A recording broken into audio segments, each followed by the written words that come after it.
Bonjour à tous, j'espère que vous allez bien. Bienvenue sur la chaîne de la CFE-CGC pour les salariés Sanofi. Aujourd'hui, je vais vous parler d'un projet, le projet Alpha. Ce projet a été lancé par la direction afin de simplifier la structure juridique de Sanofi en France.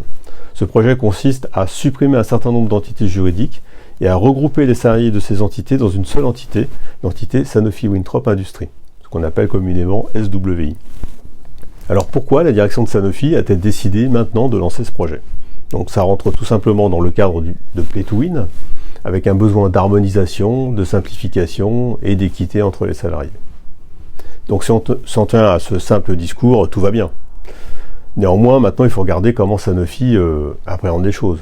Parce que l'harmonisation, ça peut être à la hausse, à la baisse, et Sanofi a clairement choisi, ce ne sera pas à la hausse, ce sera clairement à la baisse. En termes de simplification, qu'est-ce que ça veut dire également? Simplification, on nous parle de supprimer des tâches à faible valeur ajoutée, à supprimer des missions potentiellement redondantes entre les différentes entités.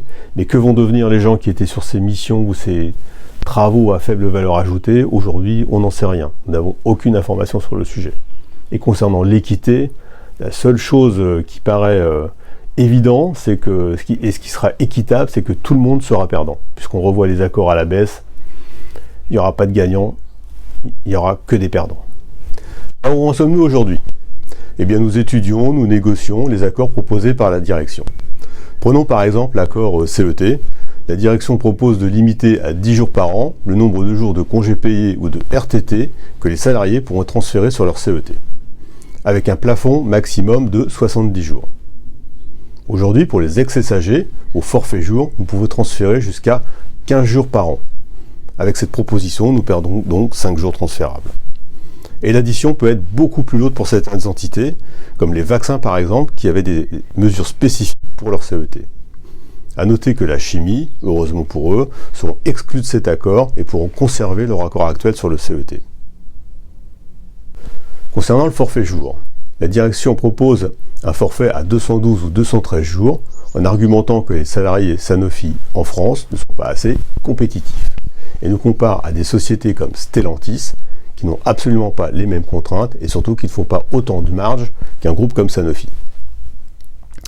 Si je reprends l'exemple des ex-SAG, avec un forfait de 207 jours, cela pourrait se traduire par une semaine de travail supplémentaire par an, et probablement moins de RTT, pour les cadres autonomes.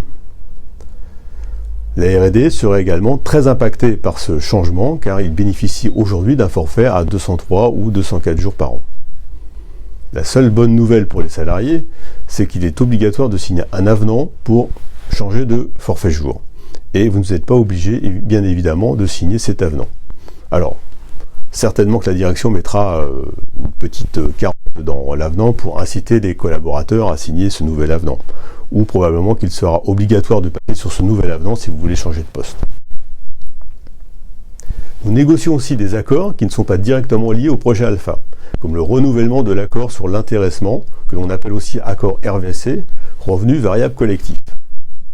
La direction a voulu changer la formule de calcul pour intégrer le BOI dans le calcul, ce qui provoque, selon nos estimations, une baisse de 15% par rapport à la formule existante. La direction nous a rappelé que si cet accord n'était pas signé, elle était en droit de supprimer la prime d'intéressement, puisque cet accord d'intéressement n'est pas obligatoire pour les entreprises. Elle pourrait également dénoncer unilatéralement l'accord sur la participation pour modifier la formule de calcul et revenir à une formule de calcul beaucoup moins favorable à la formule légale.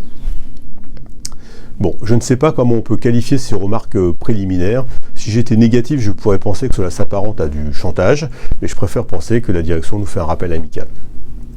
Alors, quelle est la position de la CFE-CGC face à ces propositions de la direction qui, il faut bien dire, ne sont pas très réjouissantes?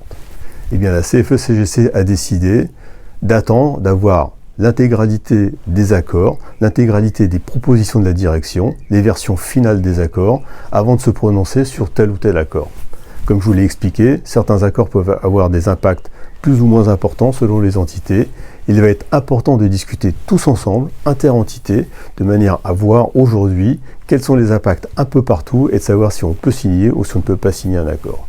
Ce qui est certain, c'est que la CFE-CGC ne signera des accords uniquement si c'est dans l'intérêt des salariés. Voilà, j'ai essayé de faire une petite synthèse des négociations qui sont en cours, qui sont à la fois liées au projet Alpha et parfois qui sortent un peu du cadre du projet Alpha. J'espère que c'est clair pour vous. Si jamais ce n'était pas le cas, n'hésitez pas à revenir vers moi, à m'envoyer un email et je vous répondrai avec le plus grand plaisir. Voilà, c'est maintenant terminé. Je vous remercie de m'avoir écouté et surtout n'oubliez pas de vous abonner à la chaîne YouTube. Voilà, à bientôt.